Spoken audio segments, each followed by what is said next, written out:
फडणवीस साहेब एकदाच सांगून द्या की कर्जमाफी होणार आहे की नाही। महाराष्ट्रातले सर्व शेतकरी बांधव हे वाट बघून आहे ती कर्जमाफी कधी होते। गेल्या 3-4 महिन्यांपासून ते लक्ष लागून होते, ते तुमची वाट बघत होते की कधी कर्जमाफी होईल। या जे बजेट होतं आत्ताचं गेलेलं कालचं, त्या बजेटमध्ये त्या अर्थसंकल्पामध्ये सगळ्यांचं लक्ष लागून होतं की कर्जमाफीचा मुद्दा हे कधी बोलतात कर्जमाफीवर चर्चा होते कधी होते चर्चा, कधी कोण बोलणार, कधी बोलणार, ह्याच्याकडे सगळ्यांचं लक्ष लागून होतं। प्रत्येक गोरगरिबातला शेतकरी या वाट बघत होता की कर्जमाफी होईल पण झाली नाही। आणि ज्या घोषणा मागे दिल्या होत्या त्या घोषणांच्या आधारांवर ते सर्व आशा लावून बसले होते की आज ना उद्या कर्जमाफी होईल आणि आपण या कर्जाच्या बंधनातून मुक्त होऊन जाऊ। आपल्या पोराबाळांचे लग्न, शिक्षण, तसेच घेतलेले कर्ज हे सगळं आपल्याला व्यवस्थितपणे कशा प्रकारे त्याची विल्हेवाट लावता येईल हा ते विचार करत बसले होते। या सगळ्या गोष्टी त्यांना वाटलं होतं की लवकरात लवकर जर कर्जमाफी झाली तर आपण कर्जाच्या बंधनातून मुक्त होऊन जाऊ। आणि या सगळ्या गोष्टी त्यांच्या डोक्यामध्ये खूप दिवसांपासून अडकून बसलेल्या होत्या। त्या विचारांचं त्यांच्या मनावर तसेच डोक्यावर घर झालेलं होतं की हे कर्ज कधी मुक्त होईल, आपण कर्जमुक्त कधी होऊ। पण तुमच्या भरोशावर ते बसले आणि शेवटी असं बघायला मिळालं दृश्य की कर्जमाफी झालीच नाही। पण अजूनही त्याच्यामध्ये काहीतरी चान्सेस दिसत आहेत, याकडे सगळ्यांचं लक्ष लागून आहे की थोड्या दिवसांमध्ये होऊ शकते।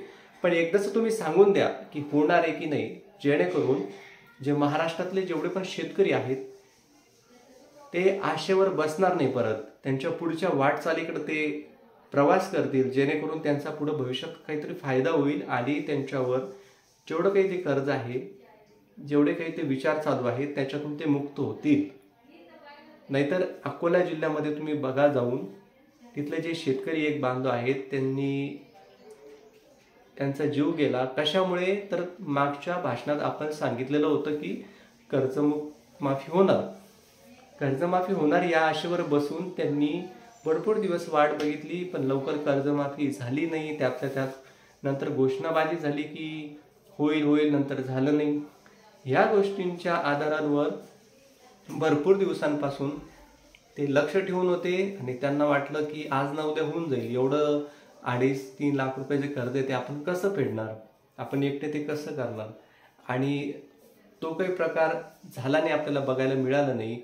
त्याच्यामुळं जे अकोला जिल्ह्यातील शेतकरी बांधव आहेत त्यांच्या डोक्यावर परिणाम झाला, त्यांना ब्रेन ट्यूमरचा आजार झाला आणि ते मृत्यू पावले, त्यांचा जीव गेला। या घटना घडतायत महाराष्ट्रामध्ये। शेतकरी म्हटल्यानंतर एका गावाकडचा एखादा माणूस आहे ना, जो शेतीत काम करतो, त्याची काही किंमत नाही। आणि तुम्ही सगळे लोक AC मध्ये बसतात, तुमची किंमत आहे। फक्त पदाचा विषय आहे, तुम्ही तिथं तुमचं पद ग्रहण करून बसलेले आहे आणि इथं शेतकरी बिचारा उन्हात राबराब राबतोय। पण दोघं पण माणसंच आहेत। या सगळ्या गोष्टींचा खरं तर विचार झाला पाहिजे, जेणेकरून शेतकऱ्याचे जे हाल होत आहेत, त्यांचा जीव जातोय त्या उन्हामुळं, कर्जमाफीमुळं, आणि त्यांच्यावर ज्या होणाऱ्या जेवढ्या पण काही गोष्टी घडतायत, त्यांच्यावर ज्या समस्या आहेत, त्यांच्यावर होणारा अन्याय आहे, या सगळ्या गोष्टींना त्यांना सामोरं जावं लागतंय। आणि ह्या गोष्टीमुळे कुठेतरी शेतकरी पिळला जातोय आणि ह्या अशा जेवढ्या पण काही समस्या आहेत, या सगळ्या समस्यामधून त्यांना बाहेर कसं काढता येईल याच्यासाठी भरपूरसे जे आपले नेते आहेत, जसे की आमदार साहेब बच्चू कडू आहेत विदर्भातून, त्याच्यानंतर रवींद्र तुपकर साहेब आहेत, त्याच्यानंतर छोटे आता मी एक चालू केलेलं आहे की शेतकऱ्यांनी आत्महत्या नाही करायला पाहिजे।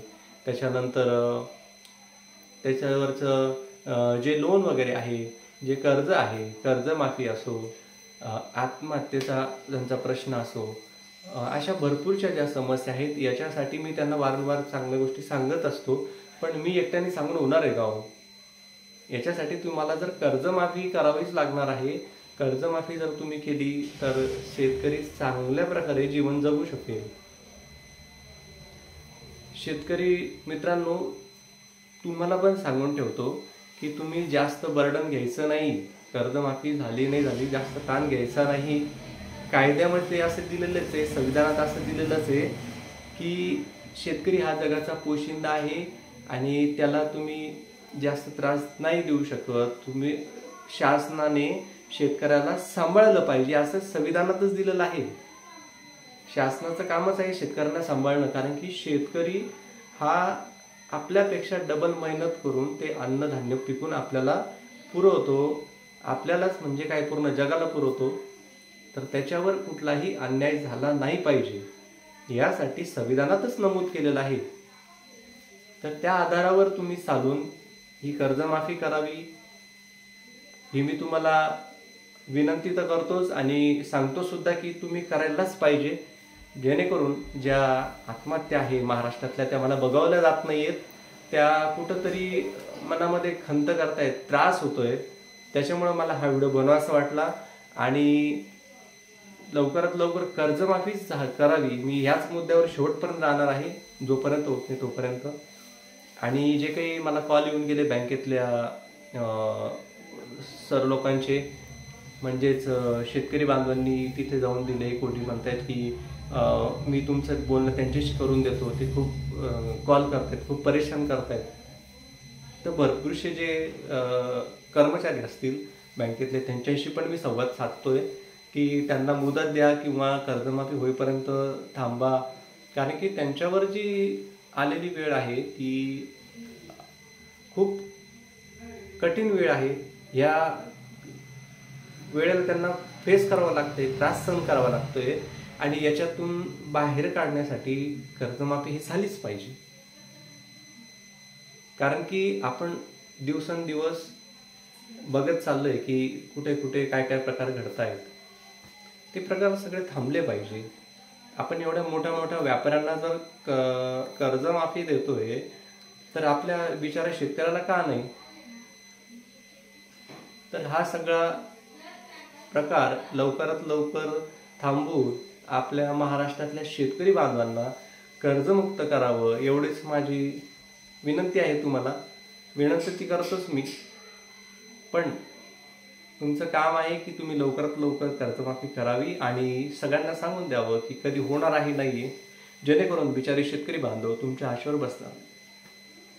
मी जास्त बोलणार नाही, कारण की बरं बोलण्यापेक्षा मला खरं बोलायला आवडतं आणि खरं बोललेलं कोणाला पटत नाही.